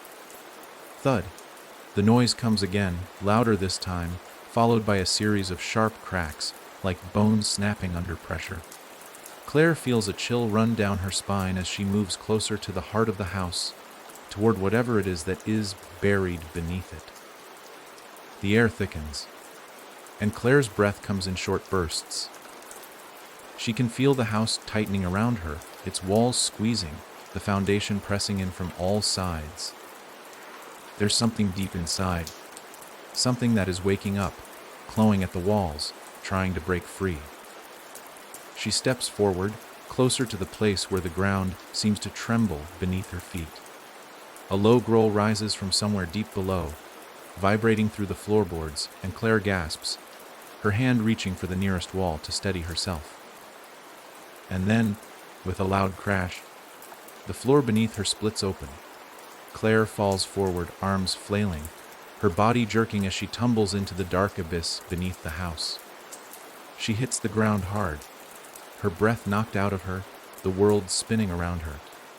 For a moment, everything is silent, and then a voice. It's faint at first, a whisper on the edge of her consciousness. But as she strains to hear it, the voice becomes clearer. It's not her father's, or Tess's, or even the house's. It's something else, something older. "You shouldn't have come here." The voice is low, rumbling, and deep, almost like it's coming from the earth itself. Claire struggles to sit up, the darkness pressing in around her, thick and suffocating. Her hands find the cold, damp ground beneath her, her fingers sinking into the moist soil as she tries to pull herself to her feet. The whispering grows louder, wrapping around her like tendrils, tugging at her mind, making her feel dizzy, disoriented. You're already here. Claire stares into the darkness, her heart racing. There's no light down here, no escape. Just the weight of the earth pressing in around her. And then she sees it. A shape. It emerges from the darkness, at first a vague silhouette, but as it moves closer, the shape becomes more defined. A massive figure, towering over her, hunched and distorted. Its form shifts and contorts, like a human figure twisted by something unholy. Its eyes glow faintly, flickers of an ancient, sickly yellow that seem to pierce through the void. I am the one who waits. The voice reverberates, coming from everywhere and nowhere at once. Claire stumbles backward, her breath quickening, her heart pounding in her chest. The figure steps closer, the ground beneath it trembling with every step. No, no, she whispers, her voice hoarse, her throat dry. What are you? The creature pauses, its grotesque form looming over her. Its face is contorted, twisted with an unnatural grin that stretches far too wide. Its skin is black and slick like oil, and its teeth are sharp, jagged. It speaks again, its voice like the rumble of thunder, shaking the very ground beneath her. I am the house. I am its heart. I am its soul. The realization hits Claire like a lightning bolt. This thing, this creature, is not just a manifestation of the house. It is the house itself. And it's been waiting for her to return. The creature raises a long, bony arm, its claws scraping the earth as it moves. Claire backs away, but the darkness presses in from all sides, trapping her. You were always meant to come back, it continues, its voice now more insistent, more demanding. You were always meant to be here. Claire's mind races. She tries to remember what Tess had said, what she had learned about the house, about the entity that had taken her father. It wants her. It wants her to stay. It wants her soul. Her hand brushes against something in the dirt, a sharp stone. She grips it tightly, the cool surface grounding her for just a moment. She can't stay here. She won't let this thing, this house, consume her like it had consumed her father. But how does she escape? The creature lurches forward, its eyes flashing with hunger, its claws reaching out to grab her. Claire's heart races as she scrambles back, her mind spinning with panic. In a last-ditch effort, Claire screams. She screams so loud, so violently, that the air around her seems to shudder, the very walls of the house trembling in response. And then, everything stops. For one brief, perfect moment, the world is silent. The silence is deafening. Claire lies motionless on the cold, damp ground, her mind reeling. She isn't sure how much time has passed. Seconds, minutes, hours. Time has become irrelevant. All that matters is the heavy weight of the creature's presence, the suffocating, oppressive darkness that surrounds her. But then, the ground beneath her feet trembles once more. A subtle vibration, like the beating of an ancient heart. And with it, the house begins to stir. The walls seem to flex. The air grows thick with a low hum, like the beginning of a storm. It's alive. Alive in a way that Claire can't comprehend, like it's reacting to her fear. It knows she's here, and it won't let her leave. She can feel the creature's eyes on her, its presence looming, just beyond the veil of darkness. A sharp breath escapes her, and in that instant, she understands. It doesn't just want her to stay. It needs her. The whispers rise again, now frantic, desperate. The voice, the thing that is the house, sings in her mind, a melody of dread and yearning, as if it's begging for her to join it. You are mine now. The creature rumbles. Its voice is thick with hunger. You cannot leave. The house cannot survive without you. It will consume all. It will tear itself apart. You are the sacrifice. The word hangs in the air like a death sentence. Claire feels the weight of it, the understanding that to leave, to survive, might mean the destruction of everything around her. She's caught in a terrible trap, a bargain that no one can win. But something inside her refuses to accept this fate. Desperation sets in. Claire's fingers dig into the cold, wet earth, seeking anything to steady herself. Her breath comes in ragged gasps as the ground continues to shake. The walls groan, and the air is thick with the acrid scent of rot and decay. But there's something else now. A soft hum, almost imperceptible, like a heartbeat growing louder, faster. Claire focuses on the sound, the rhythm, and suddenly, it clicks. The creature isn't just using her. It's feeding off of her fear, off of her anguish. It's feeding off the sacrifice it demands. She has to stop it. She has to take control. With a burst of sudden clarity, Claire stumbles to her feet. Her body is trembling, her knees weak. But she moves. She has to move. There's no time to waste. She has to act before the creature can fully claim her. The whispers grow louder, more frantic, as the house responds to her movement, to her defiance. The walls pulse, the air thickens, and the creature's voice, deeper now, darker, shakes the very ground beneath her. You cannot escape. But Claire doesn't listen. She forces herself to stand, fighting the disorienting pull of the darkness, fighting the voice that claws at her mind. She forces herself to breathe, to think. Where is Tess? The thought flashes through her mind like a jolt of electricity. She can't do this alone. She needs her sister. She needs Tess to help her break free. The house had taken her father, but Tess was still alive. She had to be. Claire takes a step forward, her eyes scanning the shadows, searching for anything that might give her a chance. The hum of the house intensifies, the vibration pulsing through her bones. The walls moving closer, as though the house itself is trying to choke the life out of her. But then, she sees it. A flicker of light, a glimmer in the distance. A doorway. The light is faint, but it's enough to give Claire hope. She takes another step, and then another, her breath steadying as she moves toward the faint glow. It feels like the door to freedom, the way out. But the house is fighting back. The walls collapse inward. The ground beneath her feet trembles with a deafening roar. The house is desperate to keep her. It wants to consume her. The light flickers, fading in and out like a dying star. No, Claire screams, her voice raw with fear and rage. I won't stay. With everything she has, Claire runs toward the light. The house snarls, the walls twisting in impossible angles, trying to tear her apart. But she doesn't stop. She won't stop. Not now. Not when she's so close. Finally, she reaches the door. It's just a narrow crack, but it's enough. Her fingers grip the edges, pulling the door open with everything she has left. The darkness screams in frustration, but Claire doesn't hesitate. She steps through, and then nothing. Claire stands in a wide, open space, her breath ragged, her heart pounding in her chest. She looks around, confused, disoriented. This isn't the house. It isn't the darkness. It's a field. A sprawling, endless field of tall, wild grass, stretching far beyond the horizon. The sky is blue, the sun shining brightly overhead. Birds sing in the distance. For a moment, Claire can't breathe. She feels dizzy, overwhelmed by the sudden rush of fresh air, the peaceful quiet. But then, the ground trembles. The sound of something enormous, something ancient, rumbles beneath her feet. The sky darkens.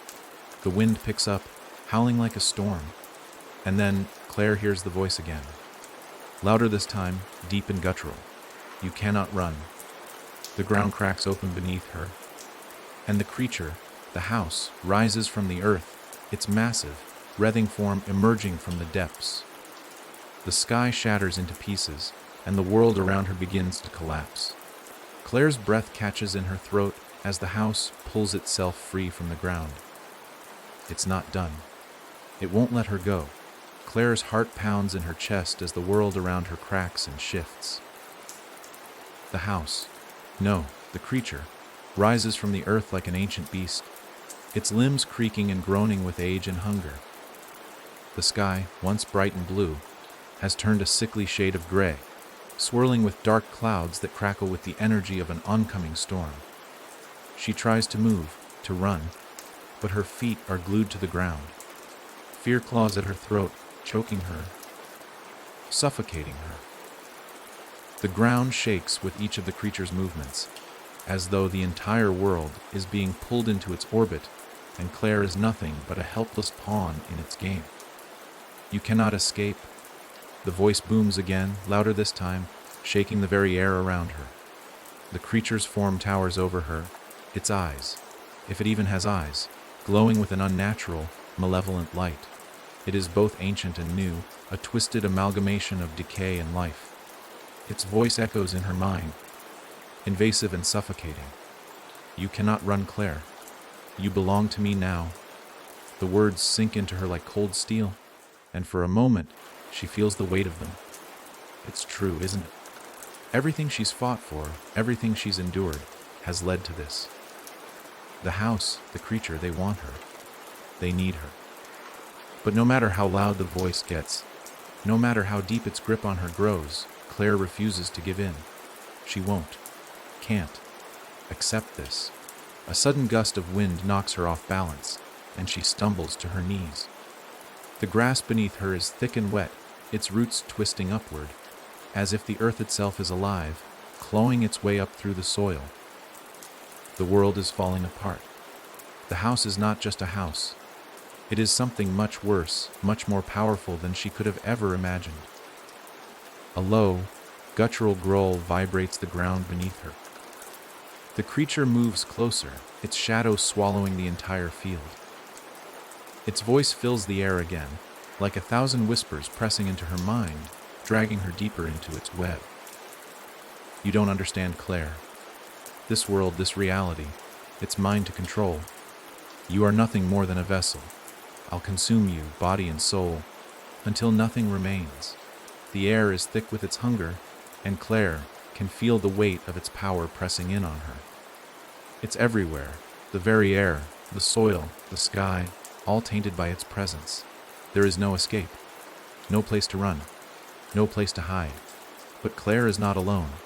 Her eyes snap open as she hears a distant voice, faint but unmistakable. Her sister, Tess. Tess, Claire whispers, her voice hoarse with fear. Claire! Tess's voice calls out, urgent and filled with panic.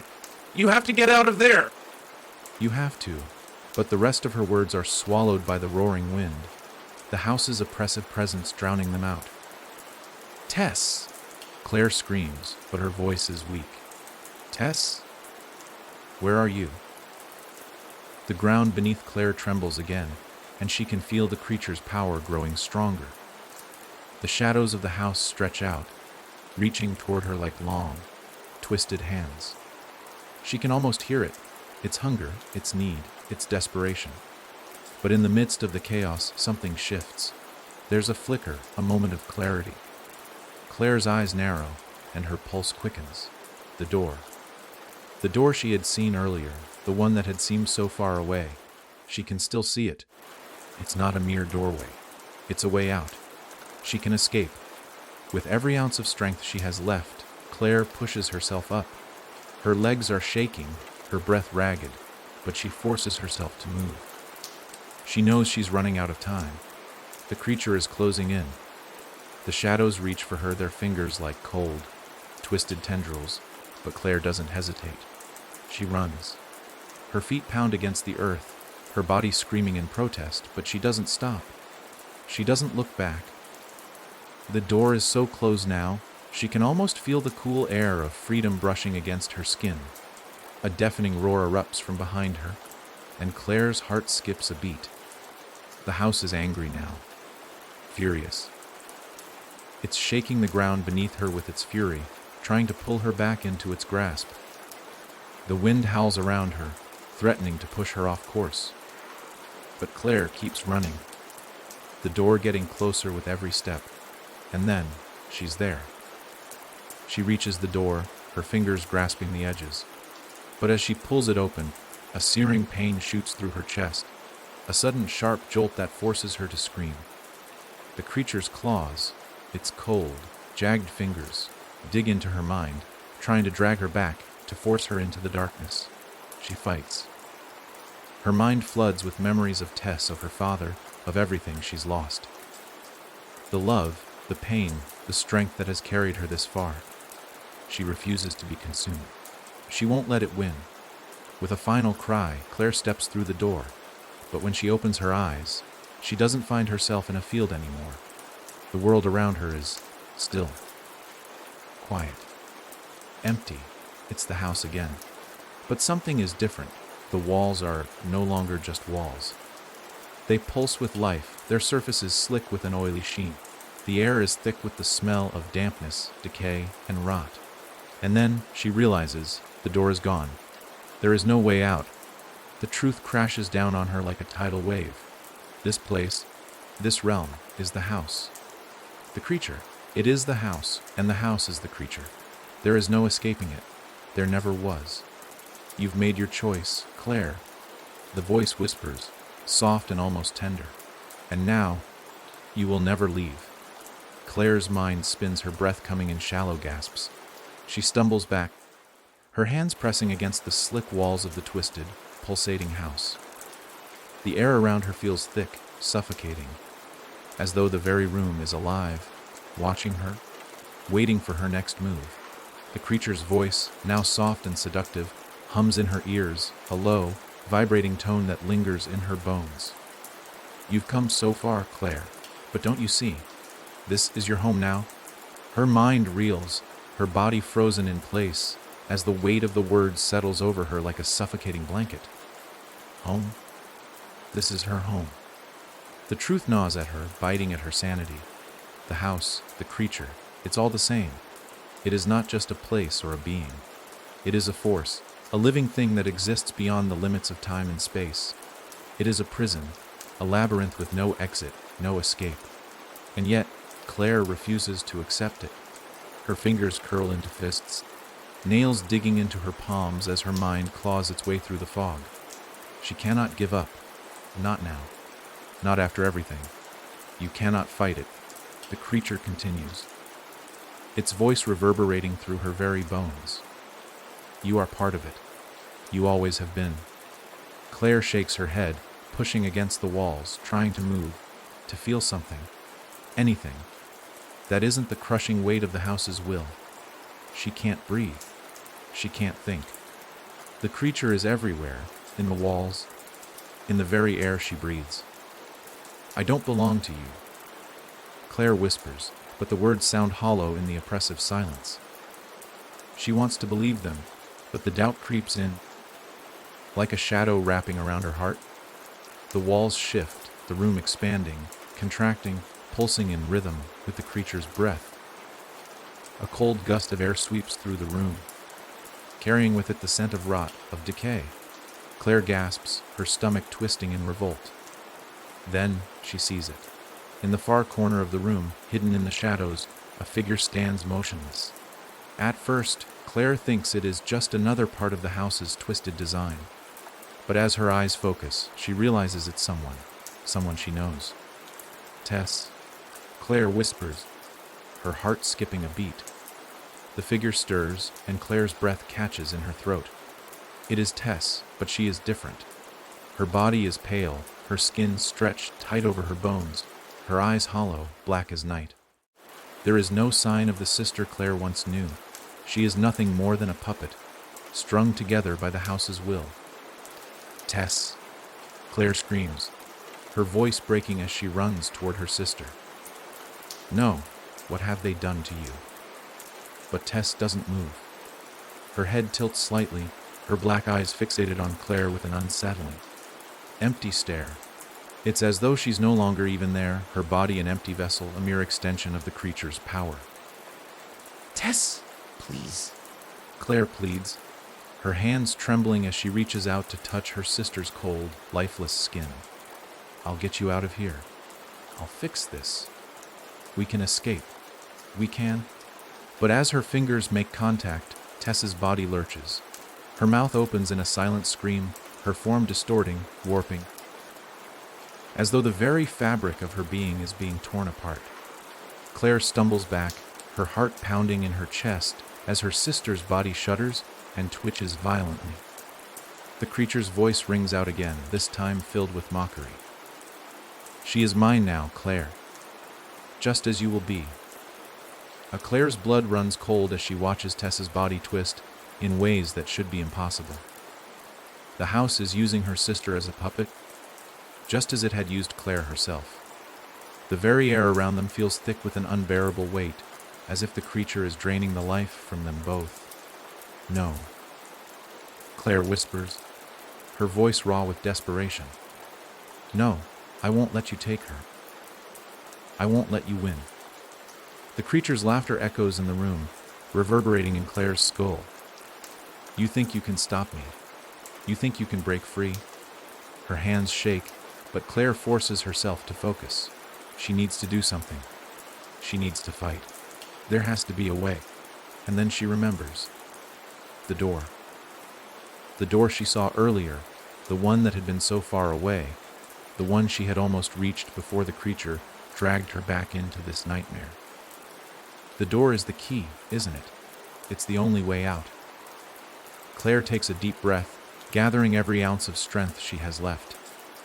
Her mind flashes back to everything she's learned, everything she's discovered about the house, the creature, the dark force that binds them together.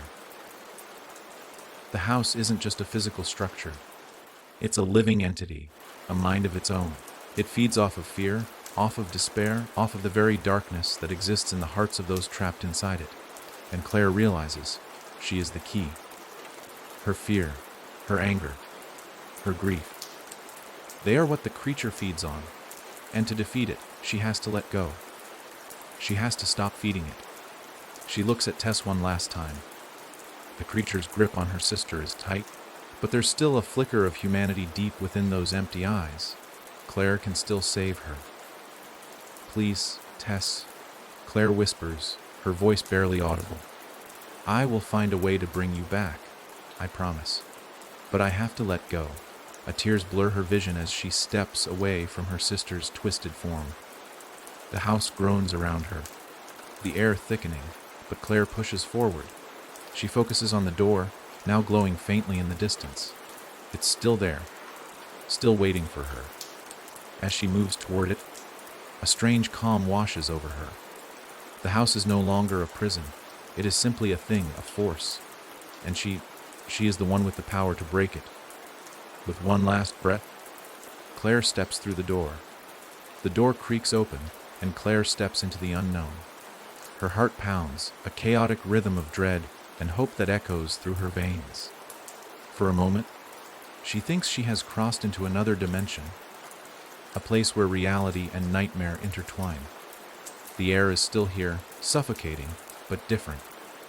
The very ground beneath her feet feels hollow, as though there is no foundation, no solid earth to stand upon.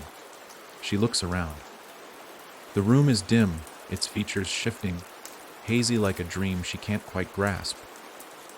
The walls seem to pulse with an unnatural energy, flickering in and out of existence. In the center of the room stands an altar, ancient and twisted, surrounded by shadows that seem to stretch too far, as if they reach for something beyond the limits of the space. The altar is bathed in a pale, sickly light, its surface carved with strange symbols, markings she doesn't recognize. Claire takes a deep breath. The scent of decay, of something old and forgotten, hangs heavy in the air. Her footsteps sound hollow as she moves forward, drawn to the altar despite the deep instinct telling her to run, to turn back. You came. A voice echoes in the space. Not one she recognizes, but one she feels deep within her, as though it's coming from the very walls themselves. The voice is cold, and Claire's skin prickles in response. The hairs on the back of her neck standing on end. She looks around, but no one is there. The voice seems to come from everywhere and nowhere all at once. Who are you? Claire calls out, her voice steady, though the fear is gnawing at the edges. What is this place? The shadows in the room shift, and Claire watches, her heart racing. Slowly, a figure materializes in the center of the altar. It is tall, cloaked in darkness, a silhouette that seems to bleed into the very shadows around it. It steps forward, the air around it distorting, like a mirage. "I am the root," the figure replies, its voice a strange amalgamation of countless whispers. "I am the foundation upon which this house was built. I am the beginning and the end." The words hang heavy in the air, and Claire feels her stomach twist. She knows this moment is pivotal, that the answers she seeks lie in the very heart of this dark entity. The figure steps closer, and Claire can make out glimpses of its face, if it can even be called a face. It is a patchwork of shifting images, a chaotic amalgamation of eyes, mouths, and features that flicker in and out of existence like a nightmare she can't escape. "The house," Claire murmurs, piecing it together. "You created the house." The root's laugh reverberates through the room, a sound so deep it seems to vibrate in her bones. "I did not create it. I became it. And in return, it became me?" Claire's heart pounds louder, but she refuses to back down. "What do you want from me?" The root's eyes flicker with something ancient, something older than time itself. "I want nothing from you, Claire. You are merely a part of the cycle. A vessel for the darkness I bring. You are nothing more than a step in a pattern that has repeated for millennia." The weight of the words crashes over her, and Claire takes a step back. "No, that's not true. I'm more than just this. I'm more than your pawn." The root tilts its head, a silent, mocking gesture. "Are you? You think you are free, that you have escaped me? Your soul was already mine, long before you entered this place. You think the door was your salvation. It is merely another illusion." The cycle continues. It always will. Claire's vision blurs as the shadows around her grow darker, heavier. Her breath becomes shallow, her mind spiraling. The truth she had been chasing, the promise of escape, it was all a lie. She was never meant to break free. Her hands tremble at her sides as the realization sinks in. The house, the creature, the darkness, it had never been something external. It had always been inside her, inside every soul that walked through that door. She is not just a victim of the house. She is the house, part of the force that drives it forward. "No," she gasps, shaking her head violently. "No, I refuse to accept this." But the root only smiles, a cruel, hollow smile that spreads across its face like a crack in glass. "You cannot deny your nature, Claire. You are the dark seed. The house was made to grow, and you are its nourishment." The words strike like a physical blow, and Claire stumbles, her knees buckling beneath her. She feels the cold tendrils of despair wrapping around her heart, pulling her deeper into the darkness. The cycle is endless. It always was. Every person, every soul that entered, became a part of it. Claire herself had been no different. She was just another piece in the puzzle of eternal suffering. But something inside her fights back. She won't give in. A memory surfaces, of Tess, of the promise she made to her sister, of the faces of those who had disappeared into the house before her. Claire clenches her fists, determination seeping into her bones. "No," she says again, louder this time. "I refuse to let you win. I refuse to let you consume me." The root's smile fades, replaced by a sudden fury, its shadowy form twisting in the air. "You are nothing but a fleeting thought, a memory in the tide of time. You cannot fight me. You cannot fight your destiny." Claire doesn't listen. She turns her back on the root, facing the altar instead. She places her hands on the cold stone surface, feeling the pulse beneath her fingers. The power is here. The power to end this, to sever the connection between herself and the creature, between the house and its endless hunger. "I am not your vessel," Claire whispers, her voice steady. "I am not a part of you." And with that, She presses her hands down, pushing all of her will into the altar. The room shakes, the shadows wail, and the ground beneath her trembles as the very foundation of the house begins to crack. The root screams in fury, but Claire's resolve is unshakable. With one final, deafening roar, the room collapses in on itself, and everything goes black. The darkness is absolute. There is no sound, no movement, no sensation. For a moment, Claire wonders if she has ceased to exist entirely, if the very act of defying the root has erased her from the world. But then she feels something. A pulse.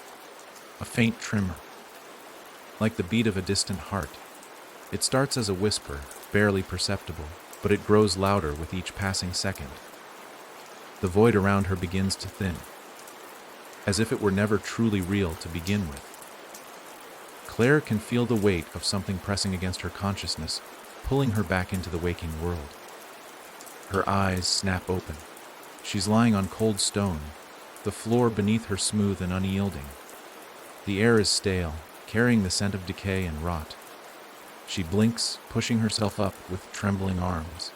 A low hum fills the space, vibrating through her bones, and for the first time, Claire feels a strange, surreal sense of déjà vu. The room around her is familiar. It's the same altar, the same symbols carved into the stone, the same oppressive shadows lurking at the edges of the room, but something is different. The altar is no longer bathed in pale, sickly light. Instead, a warm golden glow emanates from it, as though someone, is watching her, waiting for her to act. Claire's mind races. What happened? Was it all a dream? A trick? Or has the cycle simply started again? She rises to her feet, her body shaking, and takes a cautious step forward. The ground is solid beneath her, and as her fingers brush the surface of the altar, she feels the hum again. Stronger this time. Alive. The voice returns, soft at first, like a whisper on the wind, then growing louder with each word. You cannot escape me, Claire. You never could. The words send a chill through her, and Claire steps back, her heart pounding. She knows that voice. It's the root.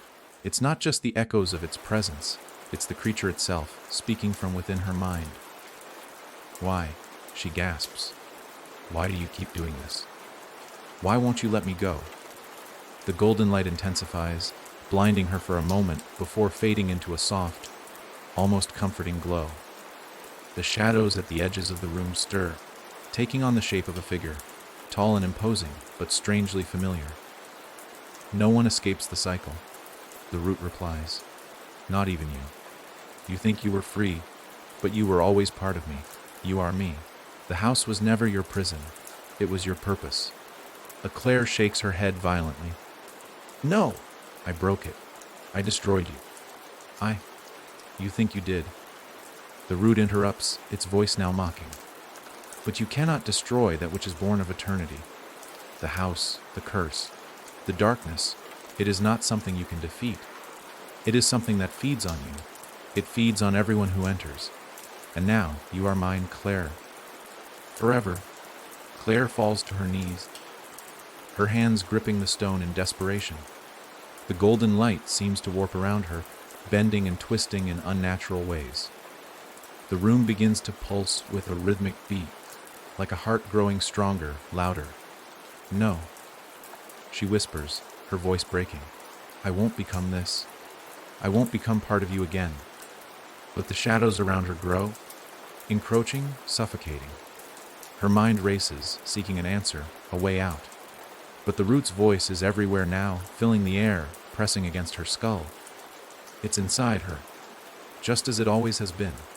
You've always known this, Claire. The root murmurs softly, its voice like silk wrapped around her soul. You are the cycle. You are its heart.